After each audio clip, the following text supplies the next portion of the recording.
So you found your way to the podcast and are anticipating listening to either what you missed, what you want to re-listen to, or maybe I just need Bill speaking to help me get to sleep. Any and all reasons make me happy. It doesn't seem that long ago there was a once-only chance to hear what was on the radio or TV. If you heard something on the radio, there wasn't a way to go back and hear it again. Wow, has that changed? And it's a spectacular innovation. I remember as a kid waiting 3 weeks to rewatch The Wizard of Oz. Spoiler alert, Dorothy gets home to Kansas. Almost daily on my car travels or when I'm having trouble sleeping, I will listen to shows on Faith Radio podcasts, and they're always readily available. It's something I can't imagine living without. That brings me to my first chance to say thank you. The collective and generous support of Faith Radio gives the world the chance to have 24/7 access to the daily teachings and talk on Faith Radio. There's a certain synergy that multiplies your gifts.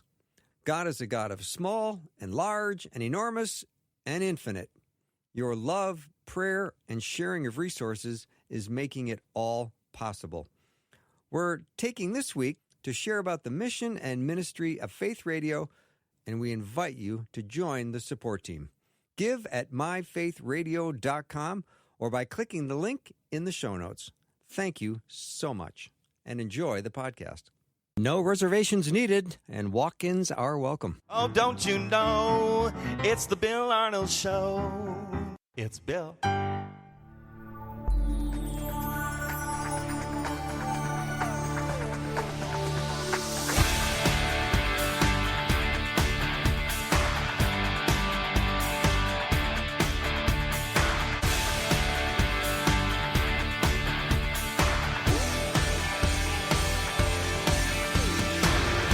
And a warm welcome to the Bill Arnold Show. So glad we can do this again today. I'm looking forward to it. As always, I have one of my very favorite guests on the show today, and I'm looking forward to having a discussion with him about first century Christians. And would people today would aliens, if they landed on Earth, would they even recognize churches, our churches? We've really evolved quite a bit from the first century churches and how they did church. And I find this conversation already fascinating.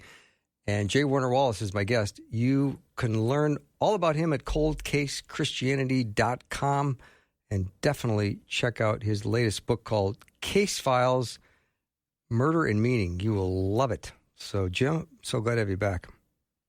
Well, thanks for having me. I appreciate it. We've been kind of podcasting on this issue, and I've talked about it years ago when we first were starting to think about doing a podcast, which I think we've done it now for 18 years. But now I just think you mature a little bit and you learn a little more about what you're thinking about the nature of church. And I hear so much online. People will write to me about the nature of their church. So I kind of thought it was time for a podcast about that. Well, I've been a podcast junkie of yours for a while, and that last podcast you did about 3 weeks ago on platforms and volunteering, which is not necessarily service to the church, but it's just volunteering and how you did what you did and do what you do. And I found that just so unbelievably inspiring. It's really, you're like mentoring me without knowing it. Well, there's a problem, right, when you talk about those kinds of things, because there's a lack of humility in saying, well, I'm doing this over here. But I think it just wanted to be real about the struggle when I became a Christian late in life. It didn't really have a context, right, in which to evaluate, like, what do Christians think about this? I just knew I got saved and I wanted to do something because I felt like I'd been ignoring God for my entire life, and I felt so grateful that I wasn't in that position anymore, that I thought, well, how do I respond to that? Like, what is God calling me to do now? And I already had a full-time job, so it wasn't going to be like I'm going to leave my job. But believe me, Bill, I thought about it. Mm-hmm. I went to seminary, and I thought there were a couple opportunities there where I thought, yeah, I might just leave my job. And I'm glad I didn't. I really think that we're called, all of us, I need to ask ourselves, like, what are we willing to do for God in this season when there's nothing in it for us? Like, are we willing to do, and of course there's paid service throughout all of Scripture, You see this all the time. But Paul says in First Corinthians, yeah, but I haven't asked for that because I don't want to hinder the progress of the church or the progress of the gospel. I don't want to hinder the gospel by requiring money for what I'm doing. He was a tent maker. He worked to support himself. And that's the kind of thing that I think all of us have to ask the question. If there was nothing in it for you personally, would you still do it? Would you still be, going after it as hard as we're going after it now? I think it's a good question we have to ask ourselves every time we step out and say we're doing something for God. Mm-hmm. Well, the podcast that I listened to today was amazing, as always. I love the way you think. I love the way you process. And you've got something in here that is so big, so profound. I'm not going to say it out loud. I'm going to let you do it. But let's talk about this whole idea of first century churches and how different our churches are today. So I'm going to leave it there. Oh, did I lose you? Apparently we have. That's well, not good. Jim usually responds so quickly that I thought, well, I'm going to give him a chance to pause and think, but he really did go away. Yeah, let's see if I can get him back. In the meantime, you could try and answer that question yourself if you I want. I know how to answer it. Goodness. Is church a place where you go, or is it a people that you are? And I thought, boy, because you can just attend church, and church becomes a place where you go. But church should really become a group of people who you are. And that should be the response that we have, because we just don't want to go to church and check the box and go home and hear a good sermon and sing some worship songs and talk to some people on the way out. We want to be a body of believers that goes out into the world and puts their faith into action and makes a difference. And our first century churches are so different from our churches today because they were really designed for the edification of one another, because you'd gather in homes and you would break bread. There would be multiple people that would be teaching, but there would be mostly horizontal interaction. You would be encouraging one another, building one another up, listening to one another, and it would not be something that would be over in an hour. There was some vertical worship to God, of course, but the primary method or the primary purpose of these first century churches was to the edification of the body. All right, Jim, I think you're back. Doesn't it make for great radio when you have to drop like that? I asked you a question, and then I thought that's a longer pause than what Jim normally takes. Yeah, well, I was just thinking deeply. This whole time I was thinking, actually, I pushed pause for a second so I could think of the answer for this. But the reality of it is what you're talking about in the first century church, right? This idea, like you just mentioned, Yeah. This idea that, hey, what is almost everything that's driving you, if you're listening to us right now, I'll bet you that almost everything that you're thinking about in your church experience that you're asking, and I guess we're so prideful that we often do this even when it's not warranted, but if there's something you're thinking, I'm not quite sure about this, it's probably due to the fact that we have shifted. It's like that thought experiment I offered in the podcast, and this was me. If you're an alien flying into planet Earth, and you're coming in from the edge of the solar system, and you're almost there, and your adjutant says, well, when we land, you're going to meet some people called Christians. Would you like to know what they believe? And you said, okay, yeah, sure. Well, what do I need to do? Well, read this book. Read the New Testament. It'll tell you all about what they believe, who their Savior is, and you can even see what they're like in their life, because there's a thing called the Book of Acts, which will record what they are like in the world. And so you read through all of this. Do you think you'd be shocked do you think you'd see anything when you landed on Earth that in any way resembled anything you'd learned in the Book of Acts about the church and how the church behaves? Mm-hmm. And I don't think you would. Now, it's not to say that there is no room for growth and evolution of just things that happen as this context. If you're living in 2026 Los Angeles County, that's going to be a lot different than you would be in that area around Jerusalem in the first century. I get that. But the idea that we would move from a situation in which we could know each other as a family that intimately to a situation where we don't know anyone in the church. I got saved in a church that had 18,000 members at the time. And I mean, I could have gone or left or come or been there or not been there, and nobody would have noticed. You had to make a real effort to even be known. Mm-hmm. And then we, of course, had every kind of sub ministry you could think of. We had a volleyball ministry. You name it, we had it, Mm-hmm. right? But the reality of it is, when Peter writes to the church in First Peter, you'll notice there's a section in which he's writing to children. And the word that's used for children is, there's not just like the adult children of parents, but no, children. And he's writing to them as though he expects them to be in the room with their parents when this letter was going to be read. In other words, it was one family Mm-hmm. in the context of 20 or 30 people, maybe tops. And of course, these grew over time. But the earliest churches we have were small. So when we say that the church in Ephesus, we're not talking about a church of 1,000 people that meets in this big, gymnasium at the local high school. We're talking about, 100 churches of 10 that meet all over the city, and together collectively they are the church at Ephesus. Mm. Or in the region of Ephesus. So the whole point is that I think we have to kind of ask ourselves the question: Have we shaped this into something that now dictates? That's the shape we have is the tail that wags the dog. And a lot of that, if we're honest, is the fact that we pay a mortgage. I'm here in Southern California. You cannot plant a church in Southern California unless you have a pretty substantial amount of funding, Mm-hmm. right? Because just the property. I remember this was probably now 15 years ago. We were renting a high school for just one day a week at $5,000 a month. And so you have to raise a certain amount of money just to pay for the facility, and you'll never own it. Right. So you'll always be doing that. They're at the whim of whoever's charging you that rent. And so I thought, was there a way to get back to a form of church where I could take that money component out so that that wouldn't be the dictator of everything we do?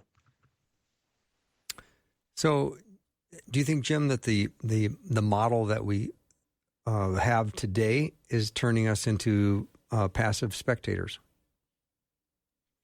versus first I wish I century could remember churches? where I first heard this expression, but I've searched and searched in my podcast. I can't remember where I first heard this, and to me, it was foundational.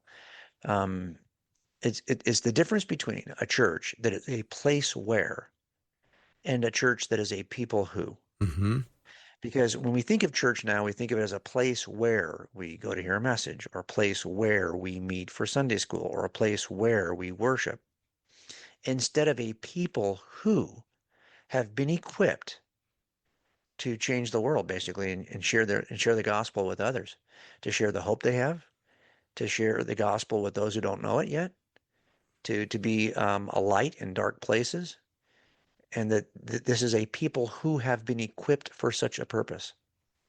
And so this idea of shifting from a place where to a people who, I love that. I think is probably at the core Mm-hmm. of what I think we kind of have lost. But of course, this is just me coming in as a guy who was 35 when I first got saved and didn't understand why we were. I got to a point, Bill, where I was like, okay, I'm in. This is true. I mean, I've tested it, and these eyewitness accounts are reliable, and I believe that Jesus is exactly who he said he was, and he accomplished and did exactly what the Gospels say he did. But I don't understand why we're doing it this way. Like what?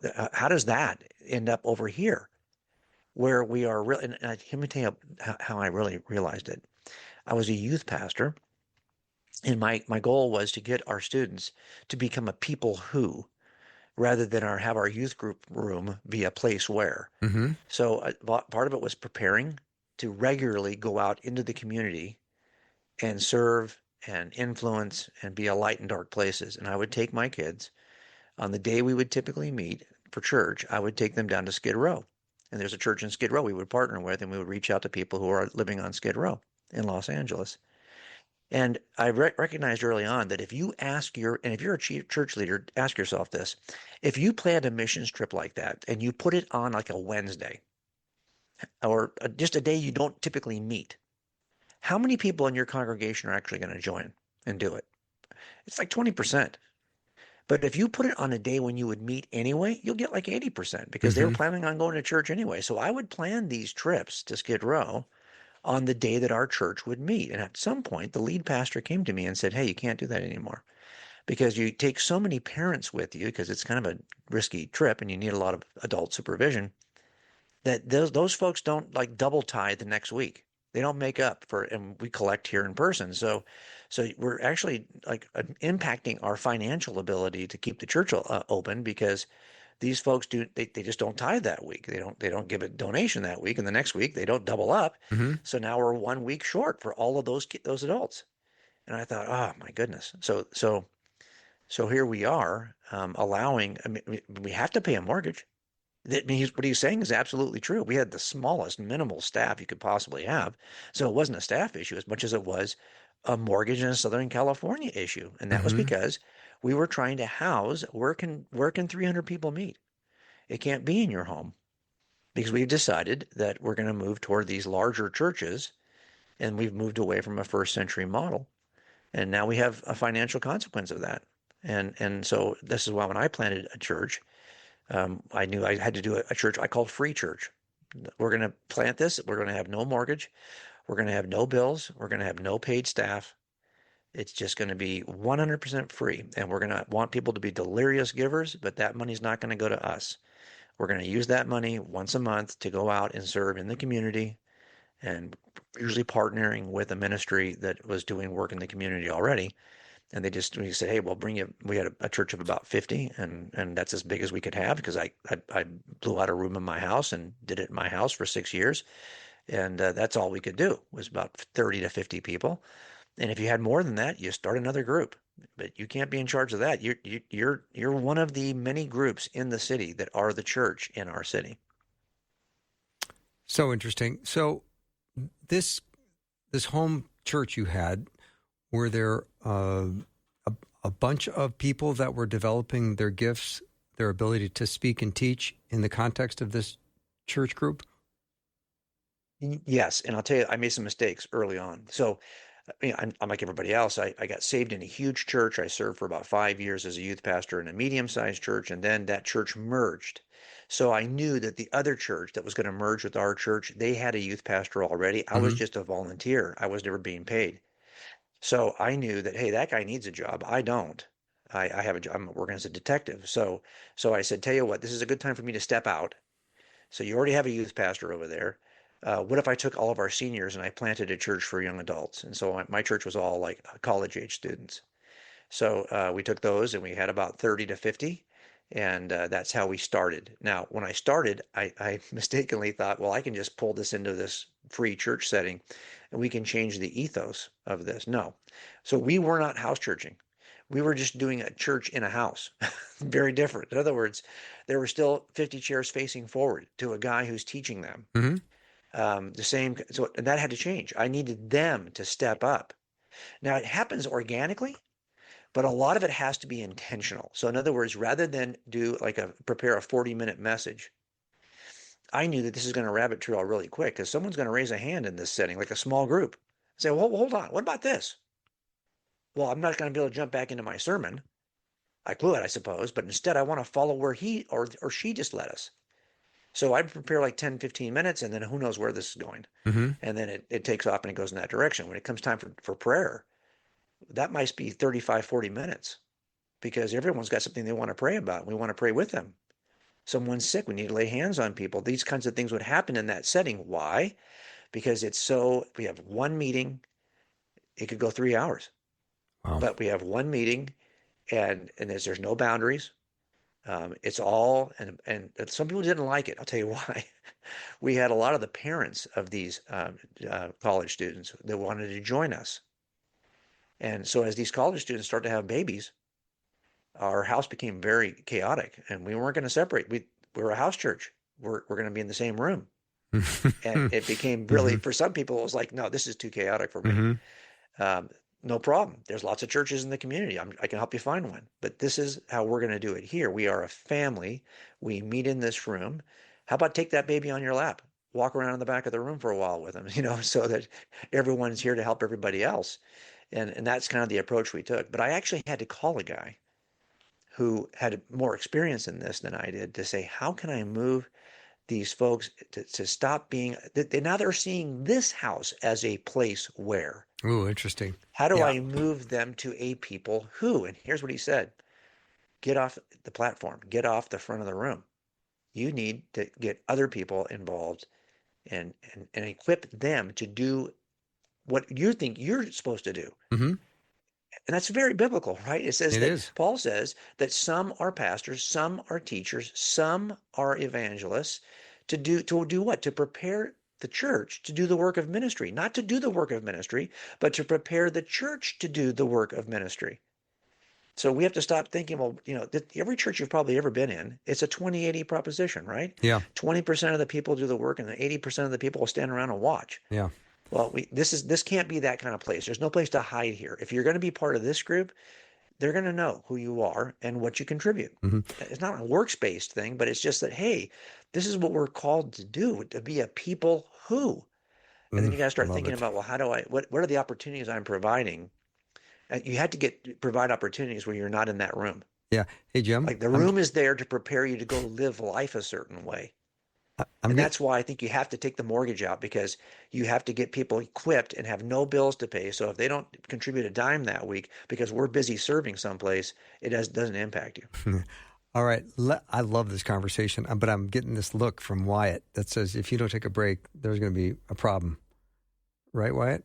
Well, no, hey, don't throw me under the bus all the time. But I mean, we do need to take a break. All right. So we'll take a break and be right back. J. Warner Wallace is my guest. Go to coldcasechristianity.com to learn more about him and his amazing resources that are all there. Be right back.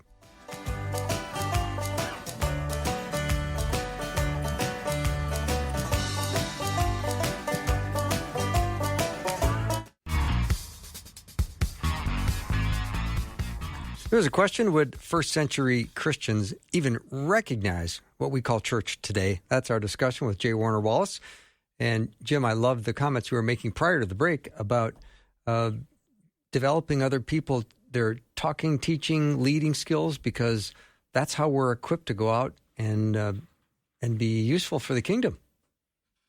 Yeah, a lot of that's just trying to figure out, like, what are so much language in Paul's writings in Ephesians and other places. You'll see he's talking about our giftedness, right? How Christ gifts us with these things that we can then gift our community, gift the church with them. And so I think a lot of it for me as a leader was figuring out, okay, look, not everyone here is going to feel like they want to preach a sermon or lead a group or do, but there's all these other gifts that we have to recognize. Well, what are our gifts?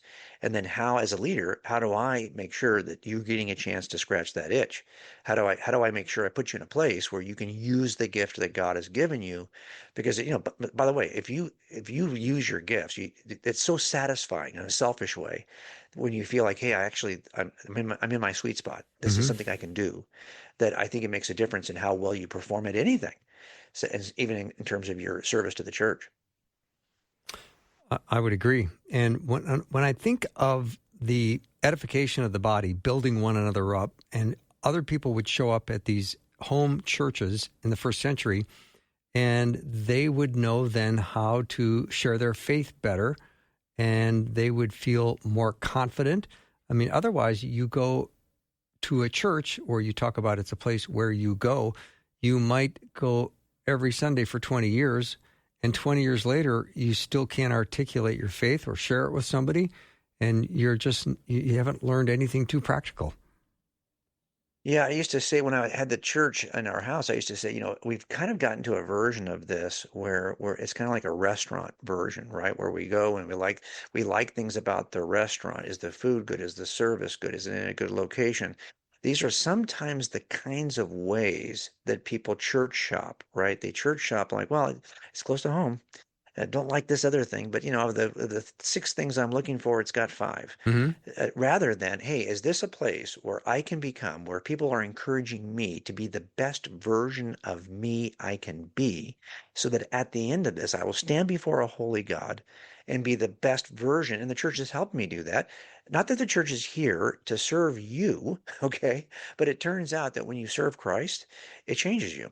It just does. And so if you're in a place where where you actually are serving, look, how many times have you been in a church that's large and you've heard the pastor say, hey, I really want to encourage you to join one of our small groups. I got this small group program here, and if you're not doing small group, you're really missing the point of Mm-hmm. this. And he seems like he's hard selling the small group experience. Well, he's doing that for a reason. He's doing that because he knows that that is where life exists. It's not in this Sunday meeting. That's where you become a people who, rather than a place where. So I think one of the ways you kind of start to move in this direction is you have to take the emphasis on the facility and remove it. And that's one of the things I learned right away. If I just continue to have these folks meet in my home, they're going to see this as a place where again. So we have to start moving this around. We're in this community, but there's 30 of us here, which means there's probably like 10 to 15 homes that we could actually use to meet. Will they be perfect? No. No, because I actually, when I first started, I blew out the room. I designed it. That was a mistake. I designed it like a church in my house, Mm-hmm. right? So it makes the teaching front facing, Mm-hmm. where it's not conversational, it's not interactive. It's set up for 50 people to sit silently and listen to a teacher. Mm-hmm. And that's not the point here, because if you really want to grow, if you this is about moving from just instruction to discipleship to mentorship. And if you think about what mentorship is, right? So much of this is about influence. Does does does the church influence the culture? Has Jesus influenced this body of people who call themselves the church? So influence is something I'm interested in, right? Even as a parent. I mean, how many times have you had someone say to you, your kids are out of control? Well, no, they're not out of control. It's just that I've lost influence with them. There's a difference between influence and control. Mm-hmm. You want influence. Well, influence is based, it seems to me, on two things that are always paired, right? Relationship and information. Relationship and information. If you want influence, you have to have both. And by the way, it's a lot easier to get the information you don't have than to build the relationship you don't have. So for me as a leader, if I want to influence this group, I need to be in deep relationship with them. And I remember talking to somebody who I respect greatly, who I was part of that church staff, and they told me that, yeah, once I got to about 300 members, I realized that we were at something was about to happen because now I knew that I wouldn't really have the relationships. I'm thinking 300, I can't do 30 because you want to have the relationship that is text available by way of a text. That's a real relationship, True. right? I can call me. You can come to my house. We can have dinner. You can text me. You have my number, right? Well, how many of you have the number of your pastor? Now maybe a lot of people do, but I'm from an urban area, Los Angeles County. The churches here are quite large. And I think that makes it a little harder to have that level of intimacy. So that you start to lose influence if you have only information. I can preach a sermon, but I have no relationship where I know you by name. So, Jim, when you start to talk about church as a place where, what happens when people start referring to their church by the name of the senior pastor? Yeah, this is another issue altogether, right? You and I have talked about how there's three ways that people go sideways. Either they commit a crime, or they fall into some form of idolatry. It's always the same three drivers. It's sex, money, and power. Sex, Mm-hmm. money, and power. And so what we typically do is we say, hey, we want to protect our leadership in our church from those three things that most pastors end up falling for. If you're going to fall in one of those three areas. And we see this all the time, right? And it's sad to see it. Nobody wants to see it. Okay. So then the question becomes, well, how do I manage that? Well, your deacon board probably is going to say, oh, well, I'm going to protect you. I'm going to make sure that we have a budget for your salary, which is going to be, the average of what's happening in our community. We're not going to pay you so little that you find yourself having to do a side hustle to make this happen. We're going to protect you from the pursuit of money. We're going to pay you sufficiently. And then you're going to, we'll mentor you to help you live within your means. Great. We're going to make sure you don't fall into sexual lust. We're going to do the Billy Graham rule or the Mike Pence rule, right? You're never going to be in a one-on-one with a woman. Great. But when it comes to the power thing, no, no, no. We want you to be famous. Because the more famous you are, the bigger this church will grow to be, and we'll have more ability to reach more people. We're thinking about it in terms of exponential, unlimited growth. If we have to, we'll do satellites, whatever it takes. And we don't protect pastors. We'll pay for the podcast. We want you to be famous. Well, famous is that pursuit of power that ends up being a problem for some people. because it turns out if you scratch one of those 3 itches, you end up scratching the other two. So we have to protect pastors from that third thing, which is the pursuit of power, which is really hard to do under the current model of church, because everyone on every deacon board wants their pastor to be famous enough to reach all kinds of people because they feel like that's how they're going to reach the lost through the fame and the influence, the footprint, the platform of that pastor. And that to me is a trap. And so if you want to be able to address those three motives for misbehavior, you have to start to think about, well, how big is big enough for this congregation, for this home, for this family of God? How big is big enough? And we have to actually start to, no one's asking that question, but we need to. And when you look at social media and the internet, it has changed the rules completely. I mean, growing up, for me, it's you go to church and you heard one pastor preach, and then on occasion, you'd go to another church to hear another pastor, but those are kind of the access you had to teaching. You might have gotten a cassette tape from another church because a friend said, hey, you got to hear this sermon, but you didn't have access to the teaching that you have today. No, that's true. And as a matter of fact, there's almost no, and really, didn't COVID just throw gasoline on that fire? I mean, we got to a point where we were so comfortable just listening from afar that, and it's not just that it's absolutely possible for you to become as informed, whether you're present in someone's church or whether you're just listening to a podcast. But here's what you can't become. You can't become part of a family. And we aren't just called. It turns out that we are called into a family.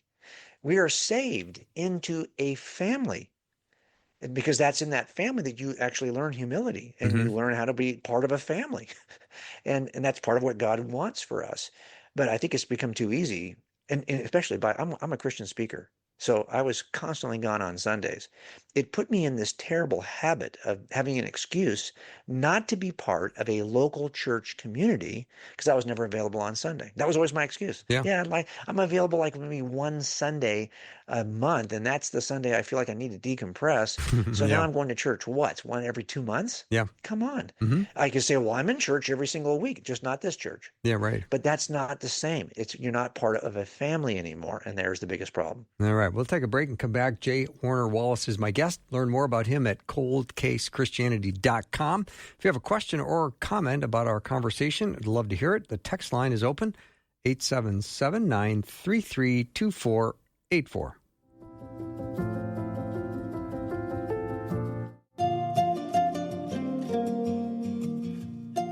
My guest today is J. Warner Wallace, and we're talking about first century churches. And would people today recognize these churches? If you came from the first century and went into church today, would you recognize it? Or has the model changed that much? And Jim, it certainly seems that in the first century, the times of being together and gathering were really done in more of a horizontal sort of fashion. We were doing everything for the edification of the church, to build one another up, to help meet people and their needs. And it seems now when we go to church, all the focus is vertical. We're just doing praise to God and then focusing on the 25, 35-minute sermon. Yeah, I know. Of course, we want, like, this is about worship, about worshiping God. And so there's a sense in which a people who are something are also going to have places where they equip themselves to become the people who, right?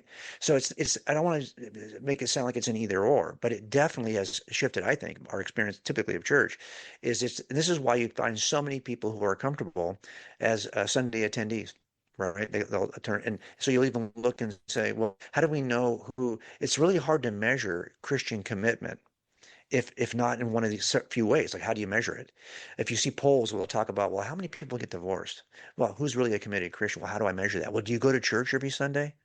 How many Sundays a year do you go to church? So we have a tendency to look at church attendance as a measurement of Christian commitment. But the reality of course, is if it's a church where, and this is, you'll know what's a church where if you start to see the kinds of statements that people often make, like complaints about the style of worship Mm-hmm. or about the kind of teaching. Oh, why do you go to that church? Oh, he's a great teacher. I love his teaching. His sermons are so awesome. Well, it's because you're going to this place where you can learn a certain thing. Mm-hmm. Well, anymore, like you were saying before the break, why wouldn't you just do that by way of a podcast? You don't even need to show up to church in order to get that. So Right. I think for me, the question becomes, well, how do we shift from this place where to people who, and a lot of that is about asking the question, what are we doing to equip our people to achieve what God would like us to achieve in the world? So this is where it goes back to that whole thing I talked about for years, the difference between teaching and training, right? Teaching is simply imparting knowledge to somebody. But training is actually equipping people for an event, like boxers train, you know, first responders. We train, and why do we train like that? Well, we train because we know we're going to have to at some point we're going to be challenged to have to do this thing. And so you train because, hey, tomorrow I might be in that fight. That if Mm-hmm. I don't learn how to ground fight here in this room today, I might get hurt tomorrow because I'm probably going to have to do this tomorrow or the next day. So I think part of it as church leaders for me was I had to say, okay, so what if I want my people to really understand the value of justice and the difficulty of poverty, I need to put them in a place where they can actually do something about it, where they can actually contribute something. Mm-hmm. And that means that I'm going to have to train them in a certain way because in 2 weeks, we're going over there and we're going to go do this thing that hopefully becomes a pattern in your life where you're not going to be comfortable as a Christian without continuing to serve in some way in these kinds of settings. So it really is about, as a leader at least, it's about shifting from teaching to training. So, Jim, what is going to lead to spiritual maturity? Is it going to be hearing another sermon or engaging in one another activities? Well, so you can imagine there's two ways I could let's go back to my analogy with law enforcement. Let's say I wanted to teach you how to be an excellent pursuit driver, because often you're going to get involved in pursuits and you don't want to be running people over when you do that. So, okay, Right. how am I going to do that? Well, I could, and we do this when we have a training day. We have to train like once a year in pursuit course driving. We will spend the first hour in a classroom on a whiteboard, and we will have a diagram of how do you hit the apex of a turn? Like what kind of braking do you do coming into the turn? What point do you hit the turn? And then when do you accelerate out of the turn? Like we will talk about it on a whiteboard. But if I stop there, well, I'm not really doing you much. I mean, you have some head knowledge, Mm-hmm. but now I got to get you out on the course. And every time you make a mistake, my instructor is going to be sitting right next to me in the passenger seat. No, no, no, no, no, no. Here's what you did wrong there. In other words, he's going to do the pursuit with me. I'm chasing a guy who's also a trainee who's training in the car in front of me. And so he's going to be there with me to go through the pursuit course with me and correct in real time, contribute knowledge in real time to what I'm doing. So here's the biggest challenge we have at church is that we have a tendency to say, well, you should evangelize more. Let me teach you about evangelism with you and do evangelism with you if I really wanted to get you to a place where you're so comfortable, you know how to share the gospel. Mm-hmm. And that means I cannot stay on the whiteboard. I've got to get out on the course. Yeah. Hey, Jim, let me interrupt you just for a minute because we're having some problems with your mic and you're really sounding garbled. So I'm going to take a break, and then when we come back, maybe we'll have a better connection. J. Warner Wallace is my guest, and you can go to Cold Case Christianity to learn more about him. We'll be right back.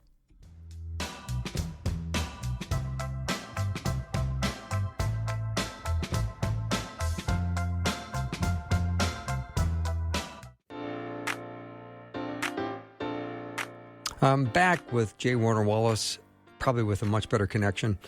We're talking today about first century churches and possibly how churches today have drifted considerably from that model of how they once gathered. And it will have you questioning or thinking about what you do at your Sunday services, the size of your church and the programs. We are not in the least bit bashing church at all. We're big fans of it. But we're just looking at the difference between first century churches and today And Jim, right before we went to break, I think I sort of cut you off because your mic went bad, but can you remember what you were saying? Yeah, we're just talking about that difference between training Yes, and indeed. teaching, and how, part of it is we have to get in the room. We have to get in the process. You can't teach pursuit training from a whiteboard, although you might start there. Eventually, you have to get in the car with the guy and drive in the pursuit, and in real time make those adjustments, right? Make those suggestions, and do life with people. Mm-hmm. And that's really hard to do. If I was going to teach you about evangelism in the church, I could show you what this looks like, but really I need to get in the field with you and do a bunch of this with you. And it's really hard if I've got a church of 500. Now, what you said before just a second ago is so important, because people will say, "What are you bashing here? What do you?" No. Actually, I love every version of church. If you're in a version that's a mega church, God bless you. If Amen. you're in a medium-sized Yep. church, or if you're in a house church, I don't think that one excludes the other. I think there are lessons we can learn from all three. But here's the biggest thing. If you're in a church, I don't care how big it is, and it's just become a place where, that's the way you can measure it. Or a people. Now you can argue about whether I can only become a people who, if I take this shape, that's an argument you can have.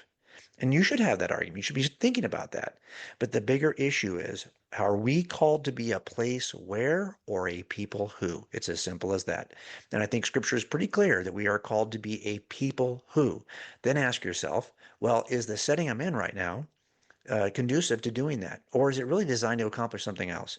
Like, what is this? Is this a place where we are becoming a people who? And by the way, I think a lot of that is could be self-corrected within the context of where you already are. You don't have to leave. It's about saying, hey, my responsibility is on me first. I can say I want to be a people who, but if I'm just attending church on Sunday and I'm not even involved in my church in any other way, well, now you are treating the church like it's a place where you get served Mm-hmm. rather than where you become a certain kind of person who serves others. So it is, rather than put that burden on a church leader, you could actually self-correct that as a member of that church. There are things you can do that'll change all of that without having to really change much about the structure of your church. It's just about considering which of those two you are. Mm-hmm. So, do you think the design or model of the church today is, again, focusing more on evangelism than for the edification of the body, which Paul talked about in 1 Corinthians 14, that was the purpose of the gathering, to have the assembly gather for the strengthening of believers? Well, think about it. Did Jesus call us to, is the Great Commission about making converts or making disciples? I Disciples. mean, we're called to make disciples. Disciples, yes. That's that. Now, you have to go through conversion to get to disciple. Yes. So any effort to disciple is also going to involve an effort to evangelize, because you can't get from no belief to disciple without going through that window.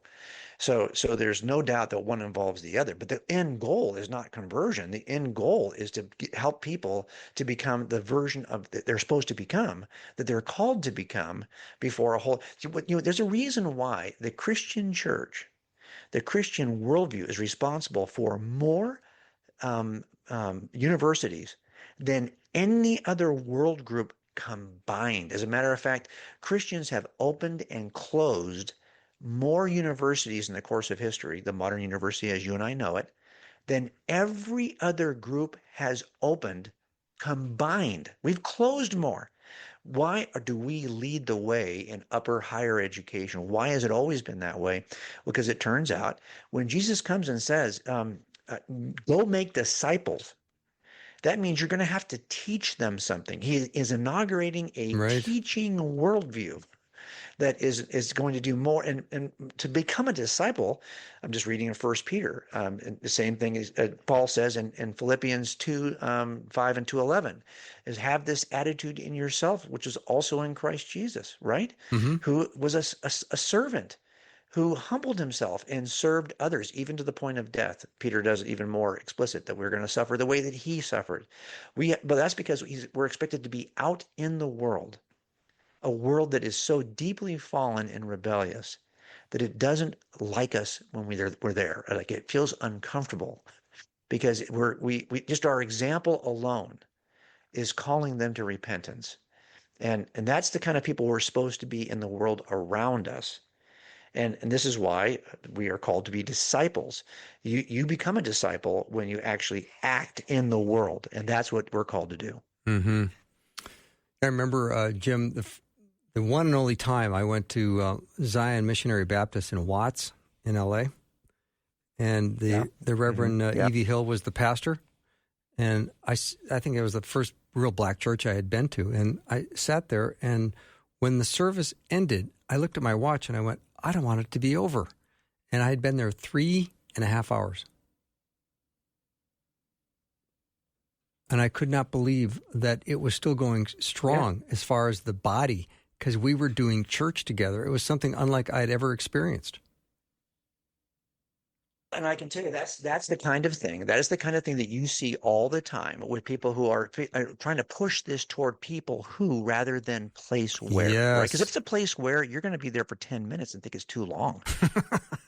When it's a place where, you're starting to look at your watch. Yeah. This is a place where I expect to have a concise, shorter service. I expect to be in worship for 15 minutes and then a message for 35. I can't tell you, as a speaker, I go to so many churches where I'll ask, well, how long do you want me to speak? And they will say, can you do it in 30? And I'm thinking, wow, yeah, I can. I can do this message in 30 minutes. What a shame that, but again, I also feel like, well, is this going to help anyone to actually become the people who, or am I just giving another, tickling their ears with another sermon that sounds like good information? In other words, I'm not here to entertain. Mm-hmm. I'm here to equip you to somehow look different on the backside. And so a lot of that is, and by the way, that's hard. Like if I told you, hey, I got an opportunity for you to go to a nice restaurant and have a nice meal, or go work out with me, because that would be good for your health. Mm-hmm. If you go work out with me, most people will say, let's just go to lunch, right? Because that's Right. because I enjoy that. And I'm always hungry, so let's go to lunch. Right. So it turns out that equipping people to do something and become something is hard work that a lot of people are like, yeah, I'd rather just, if just attending is that counts for something, I can do that. Mm-hmm.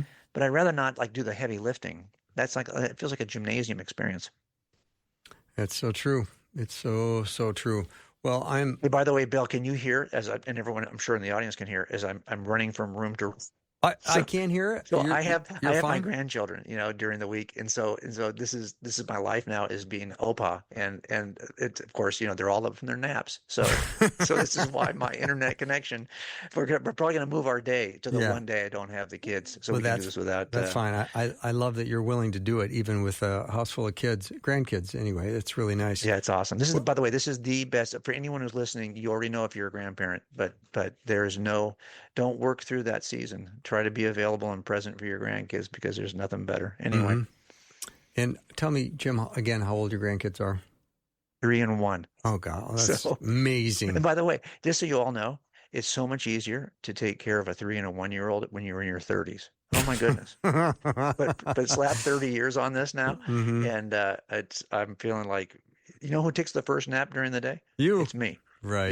Yeah. Right. Exactly. Well, what I love about the first century churches is that I think there was real dialogue that went on. There was conversation that happened. Nobody was slipping through the cracks. If you showed up at a church house, in an assembly at someone's house, you were seen, you were heard, you were noticed, and you developed skills and encouragement. Yeah, no doubt. And think about how much Scripture is about being known. Yes. By God, and how difficult is it to help people understand how they are known by a God of the universe who's got how many billions of people have been alive in the course of human history.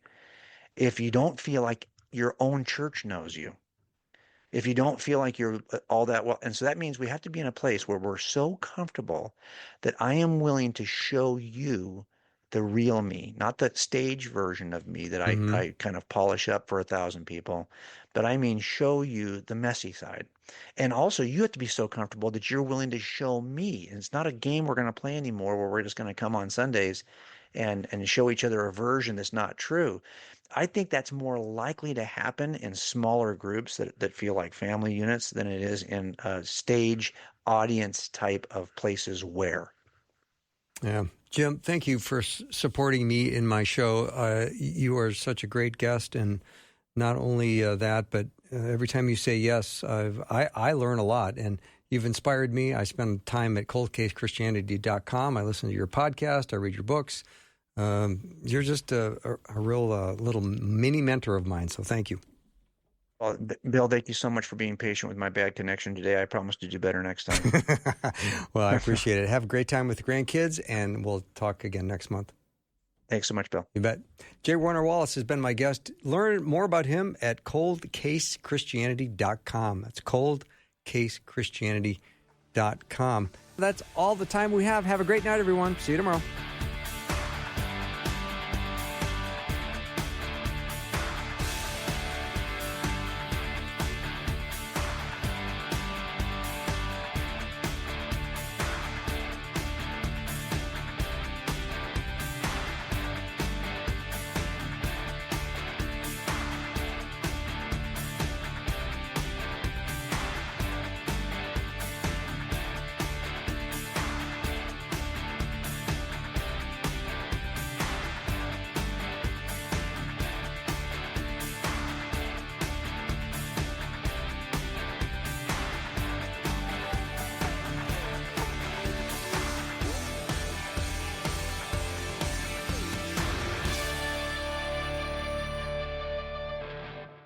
Thanks for listening. Programming like this is made available through your support. Information available at myfaithradio.com. What if the deepest wounds in your story could lead you closer to God? I just had this strong sense that this was the beginning of a new life for our family, a new creation story. What if the fear that holds you back is the very thing Jesus wants to heal? Where did you learn that fear? Because you did not learn it from God. My name is Susie Larson, and on my podcast, Susie Larson Live, every weekday we open the mic for honest conversations about faith, healing, health, and identity in Christ. With your DNA, you are a victim. With my DNA, you are more than a conqueror. Whether it's trauma, temptation, or the lie that says you'll never be free. I'm prone to go to slavery, to go back to laws, but what we really want is freedom. We talk about grief and grit, mental health and miracles, healing and holy expectancy, because you were made for more, not just to survive, but to live deeply, love bravely, and walk boldly with Jesus. Susie Larson Live, wherever you get your podcasts, just search Susie Larson Live.